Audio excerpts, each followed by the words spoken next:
সে বলবে আল্লাহ তোমার জান্নাতটা তুমি কত সুন্দর করে বানিয়েছো, আমি একটা নজর শুধু দেখতে চাই। জান্নাতের দরজার সামনে নিয়ে যদি আমারে বসিয়ে রাখো, দ্যাটস ইনাফ। আল্লাহ বললেন তুই না ওয়াদা করেছিস।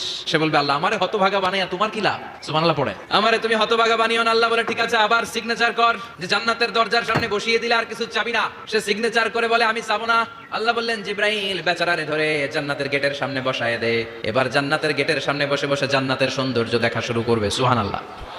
ওই হতভাগা লোকটা বলবে আল্লাহ এত সুন্দর জান্নাত তুমি বানালা, চোখ দিয়ে সৌন্দর্য দেখি, কান দিয়ে আওয়াজগুলো শুনি, হুর আর গেলমান হেঁটে বেড়ায়, এত সুন্দর জান্নাত চোখ দিয়ে দেখি ঢুকতে পারি না, আমারে কষ্ট দিয়ে তোমার কি লাভ?